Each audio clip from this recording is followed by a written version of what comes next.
But Tony, when you broke into studio work in 1970 or thereabouts, what was expected of a studio musician in that era? Wow, good question. First of all, I was lucky. I happened to move to New York when there was not a shortage of bassists, but you just could be in town, play with a few guys around, and suddenly they said, can you play a jingle tomorrow morning? Can you play a little record session tomorrow? It was so different than it became in later years that one can't apply what I felt about it to the way it's been ever since. It was pretty great. This has just popped into my mind. Every studio had a bass amp, an Ampeg B15. Okay. But it had a lock on it. There was a thing called the bass amp club that the bass players had contributed to, maybe regularly, I don't really know. That was kind of at an end when I came to New York, and they had the key to open the amp. Otherwise, you had no amp. You know, you had DI, you could go, but the engineer was sitting there and wanted the amp. So by the time I came, the bass players had left them unlocked, of course. And I was saying, well, A, where would I call to pay to use this bass amp? And B, why should I do that? So in a way, I'm not proud of this. I was one of the first bass players doing studio work to not pay for the bass amp that was sitting in the studio, that did not belong to the studio. That was one of the many very quirky things about recording in the 70s. I'll tell you something else. All of the engineers, without exception, wanted a Fender Precision. Reluctantly, if you had a jazz bass, they could live with that. And the engineers had a lot to say about, as much as the producer to say about whether this bass player, whether you should call him back. Just by blind luck, I happened to have a Fender Precision, a very nice one. It's the only electric bass I had. So I came in and did a session or two. Engineer said, great, love your sound. There was no variation of sound. There wasn't a Tony Levin sound. It was a Fender Precision with the treble bass, the one knob turned all the way up. That's boom. So great, fine with me. I had to practice playing with a click. I was very good at playing with a metronome, but playing with a click track, which was standard, kind of still is, but was standard and was very unusual to a classical player. I spent a night or two. I had a friend who was an engineer, Dixon Van Winkle, great engineer at A&R Studio. He said, you want to be able to play with the click, so come in tonight at 11 when all the sessions are done, and I'll just play you a few tempos and you just play along with them.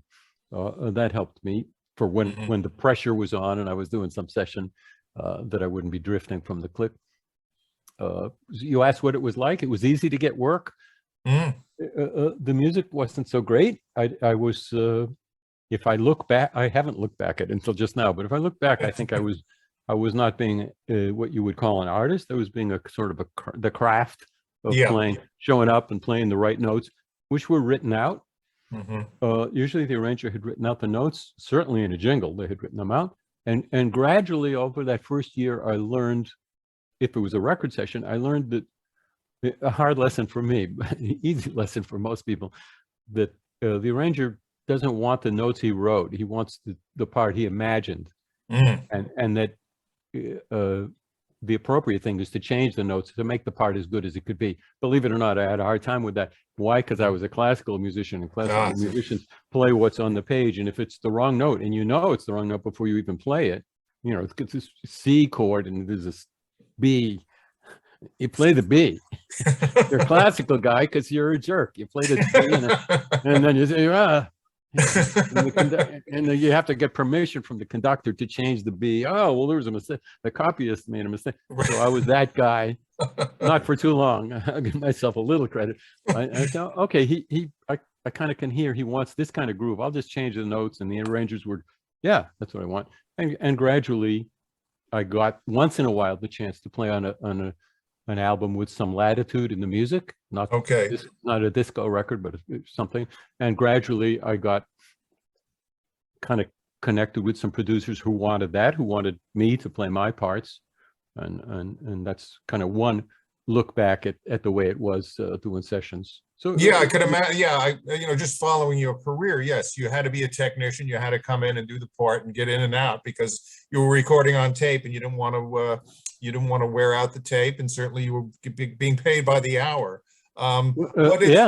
Let me, as an example, it's a Perry Como record with the background singers, Perry in a little booth with his cardigan sweater, like he's supposed to have, and strings and horns. They don't want the bass player saying, "Excuse me, I made a mistake. Can we?" You know.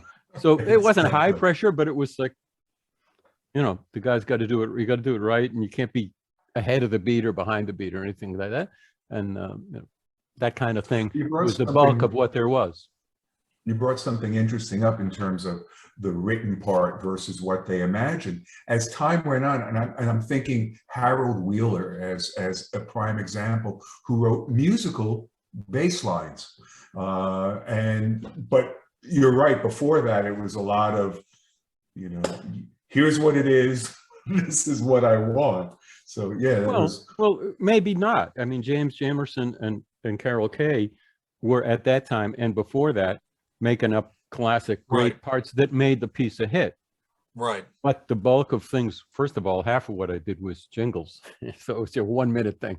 You know, it wasn't about finding a group. And the others, they had an arranger to make up, to be the Carol Kay, to be the James Jamerson. And so there wasn't that latitude. And the bulk of records, when you think of records being made in those years, the bulk of them were not looking to the rhythm section to give the basis. This was not Motown records. This was New York City studio sessions. And that's the way it was. I was very lucky once in a while to find myself on a session that was not like that.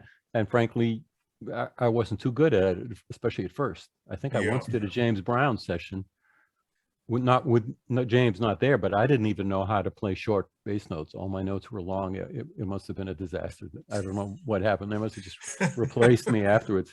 I hadn't heard his stuff that much. It was hard to believe. But. What point in your career did producers start hiring you to be you? I didn't really keep track, but a date that has come up over and over again to me was in 1976 in July, when Bob Ezrin, the producer, called me to go to Toronto to play with this guy I hadn't heard of, Peter Gabriel, who had just left the band Genesis. And how fortunate am I that I said, yeah, I'll go up. But I didn't say, oh, I have a jingle that day. I mean, I wasn't just, by that point, I had played with Bob on a few Alice Cooper records, and Lou Reed's Berlin a little bit on that. So yeah, rock, and I preferred that to not only the jingle, but to doing, you know, just some the craft of being a bass player. But that day I went up to Canada and I met Peter Gabriel and I met Robert Fripp. That's in '76, and I'm still today making music with both of them. And I'm I have been very inspired musically by both of them and others too. But that's the kind of the way. One of the things about music and the way it goes is you maybe do something even you didn't think was a good idea to do it, and you meet some drummer, Steve Gadd's on the session, and then you get to do this whole other career you never imagined. The music and the musicians can lead you in directions. In fact, to this day, when I say no, when I sometimes say no to a project, that I think twice. I think, could there be some opportunity here? For something I don't understand and I haven't been exposed to, because that has happened in my career and in others' careers.